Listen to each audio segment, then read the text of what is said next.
If you'll indulge me one comment on that. Ted mentioned that he practices and works and progresses 4 hours every day.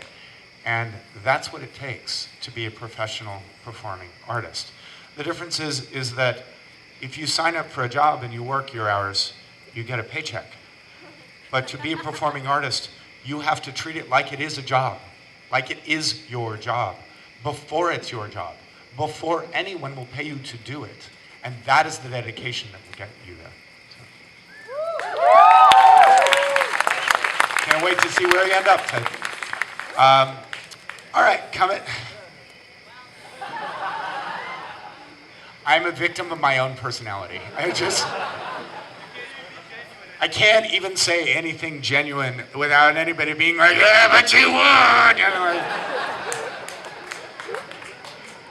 and I only have myself to blame. So I know, it's fine. It's my cross to bear. All right. Our next performer is going to show us a dazzling array of skills and props and amazingness that he has been developing as a traveling and performing circus artist since 1998. The piece is El Golo. Please welcome Joel de Venezuela.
Al compás de la viruela.